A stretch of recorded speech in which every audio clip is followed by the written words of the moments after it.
At the beginning of the film, we observe a carriage rushing by. Sabine Spielrein inside is not in her right mind. She screams and tries to escape. Two men hold the girl, whose consciousness is disturbed, because of which she needs the help of a specialist. Sabine is taken to the Bergolzi Clinic, which is located in picturesque Switzerland. Soon the girl is visited by Carl Gustav Jung. The psychiatrist talks to Sabine and says that he really wants to know what torments her. Jung suggests the girl to meet every day and talk for about an hour. To keep Sabine from being distracted, the psychiatrist is going to sit behind her and asks under no circumstances to turn around. The girl is very nervous, which manifests itself in her facial expressions and convulsions. Sabine is sure that the reason for her disorder is even the most insignificant humiliation. The girl says that her father was very hot-tempered and suddenly stops talking. Jung asks what she was thinking the moment she stopped talking. Stammering, Sabine says that she saw an image of her father's hand. Jung asks her to explain why she saw it. Sabine says that her father often beat her and afterwards forced her to kiss his hand. At home, the psychiatrist is talking to his wife over a cup of coffee. Jung notices that just a short time ago he had read about a certain Sabine S., and now she appears in his clinic. His wife suggests that the psychiatrist try out Freud's new methods of treatment on her. Jung informs her that he has already done so, and begins to speculate about the theorist of psychoanalysis. The psychiatrist wonders why Freud, who has created an entire concept, hasn't written anything about his clinical experiments. The next day, Jung goes to meet the girl again. Sabine mentions Angel, who is her inner voice that speaks German. From him, the girl has heard that she is special, and he has also given her the ability to anticipate what a person will say. Jung calls this a useful technique for a future doctor. Sabine admits that she wishes she could, but she will never become a doctor. The psychiatrist asks why with a smile, and then continues walking through the garden. Soon, Jung says that he will have to leave for a while. He is being called to the front as a doctor. Sabine loses her temper and screams that everything is useless. When Jung shakes off her coat and hits him with a stick, the girl grabs her back and begs the psychiatrist to stop. At home, Jung has an embittered conversation with his wife. He realizes that his departure will hurt his work and his patients. Sabine is actually getting worse, as she plays with food and gets dirty in the pond. The girl shouts to the director that she doesn't want to see Jung anymore, and then becomes hysterical. Soon, the psychiatrist returns and offers Sabine to be his assistant during simple surveys. Jung's own wife is the first to be interviewed. When she leaves, the psychiatrist discusses with Sabine what has happened. The girl is sure that Jung's wife is ambivalent because of her pregnancy. In addition, she worries that she will bore her husband because the time of response associations for the words family and marriage was longer than for others. The psychiatrist soon has a child. However, his wife is sad that she didn't give her husband a son. Jung continues to work with the girl. Sabine says that she doesn't sleep well, as she sees a black cat in her room whispering something to her. Having understood the reason for such fantasies of Sabine, Jung asks her to remember the first time her father beat the girl. Sabine says that she was only 4 years old and broke a plate. Jung asks what the girl felt at that moment, and she replies, pleasure. Since then, any humiliation for Sabine, even if it is unrelated, causes her physical pleasure. The girl says that when Jung shook off her coat with a stick, she also experienced pleasure and therefore offered to return. Because of such feelings, Sabine considers herself horrible and incorrigible. 2 years pass. Jung, together with his wife, comes to Vienna. The psychiatrist finally meets Freud and decides to discuss new discoveries in psychiatry. The men discuss Sabine, who, due to psychoanalysis, has begun to behave much more adequately and even goes to medical school. Jung is slightly alarmed that his colleague, having learnt about one of the girl's fixations, began to talk about her character without in the least capturing its essence. The next day, Freud and his colleague decide to have lunch. The father of psychoanalysis is upset that his idea is being viciously exaggerated in the press. Jung gently suggests that this may be due to the fact that Freud interprets almost every aspect of human behavior solely in terms of the libido. The father of psychoanalysis doesn't accept criticism, believing that his groundbreaking ideas will live on for centuries to come. In the evening, the colleagues decide to talk some more. Jung tells the creator of psychoanalysis about his recent dream and asks him to talk about it. Freud sets to work. The horse that has fallen and is dragging a log behind it is the doctor himself. Jung continues to reason with this logic and realizes that the wagon that stands in his way is his family. After all, even the birth of his first daughter prevented the doctor from traveling to America for research. Freud, as a father of 6 children, confirms that as his family grows, work becomes more and more difficult. The conversation between colleagues lasts about 13 hours. Jung returns home in the company of his patient.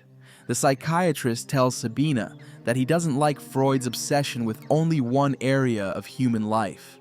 In addition, Jung sees that all the followers of the father of psychoanalysis in Vienna have become so influenced by him that they have become faceless shadows. The psychiatrist himself hopes to retain at least some of his individuality and personal view of psychoanalysis. Soon, Jung receives a letter from Freud. A colleague asks Jung to host Otto Gross, who also works as a doctor, but has recently been suffering from a mental illness. Freud wants Otto to stay at the clinic until October, and then he will come and take him himself. Jung is talking to his new patient. The neurotic Otto refuses to recognize any social restrictions, especially those related to contact with the opposite sex.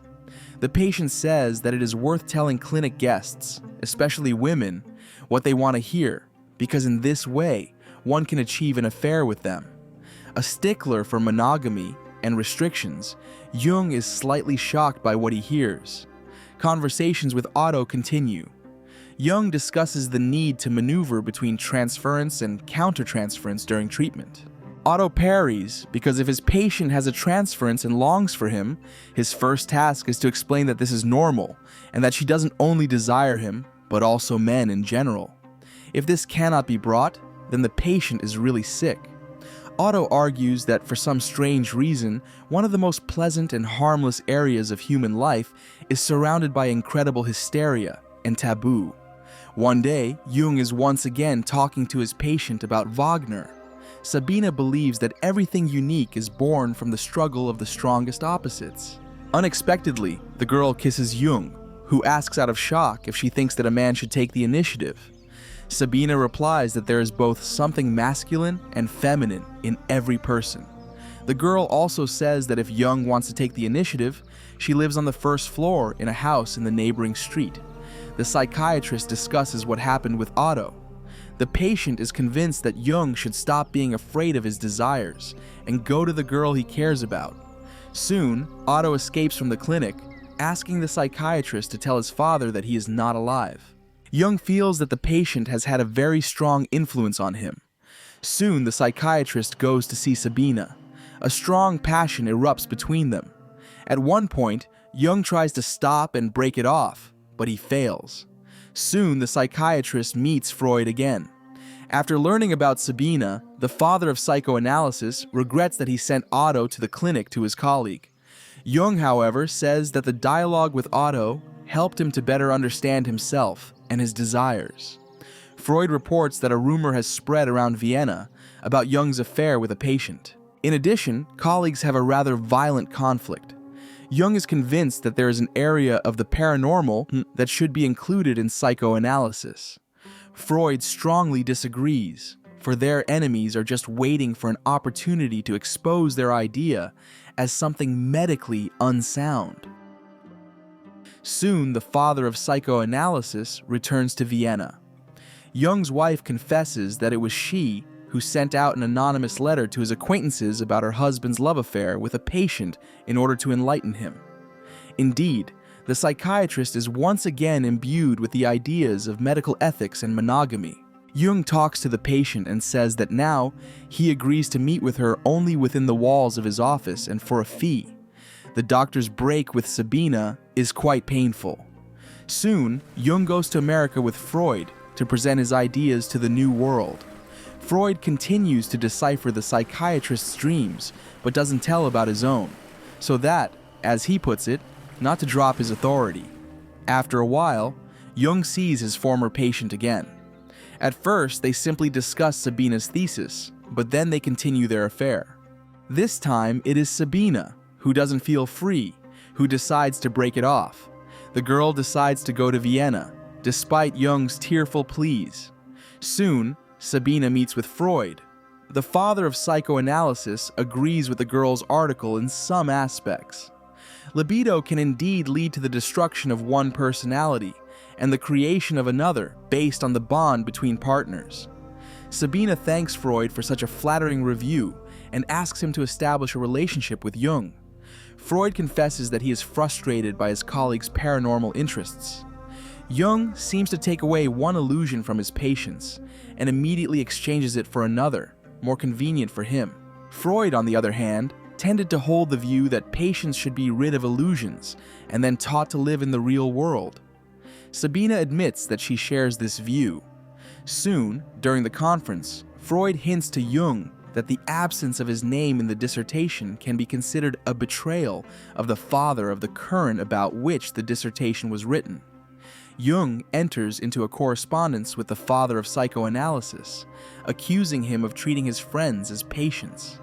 Freud replies that he has never met such a neurasthenic person, desperately pretending to be normal. Relationships between colleagues break down.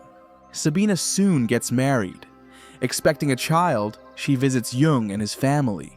The psychiatrist's wife admits that he is not himself because of the writing of the book. Talking with Sabina, Jung admits that his love for her was the most important event in his life, which helped him to understand himself. Afterwards, Sabina leaves with tears in her eyes. Freud passes away in London in 1939. In 1941, Sabina is taken from her life in the Soviet Union by the Nazis. Jung outlives them both and passes away in 1961 of the 20th century. This is the end of the film. Thank you all for watching this video to the end. Give this video a like. Write in the comments what you think about this film, and see you in new videos.